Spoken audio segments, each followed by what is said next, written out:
সম্মানিত দর্শক, এই মুহূর্তে কিন্তু একটি আপডেট নিউজ রয়েছে। সে আপডেটটি কি? এই দেখুন, হলুদ অংশটুকু প্রায় বেশ খানিকটুকু জায়গা কিন্তু ভারতের ত্রিপুরা রাজ্য। এই ত্রিপুরার 3 দিকে কিন্তু বাংলাদেশের বেশ কয়েকটি জেলা রয়েছে, বিশেষ করে ব্রাহ্মণবাড়িয়া জেলা। এই জেলার মানুষজন ও আশপাশের জেলার মানুষজন যদি একটু চিপা দিয়ে টোকা দিতে পারে, তাহলে কিন্তু ত্রিপুরা রাজ্যটি বাংলাদেশের হয়ে যাবে। তো ভারত ভয় দেখায়, কিন্তু এই ত্রিপুরা রাজ্য এটিও কিন্তু বাংলাদেশের হয়ে যাওয়ার সম্ভাবনা আছে।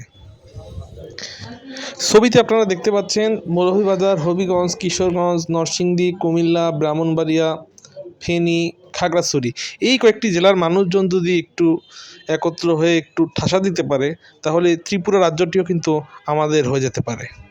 অতএব ছোট দেশ বলে তাদেরকে ভয় দেখানোর কোনো কারণ নেই।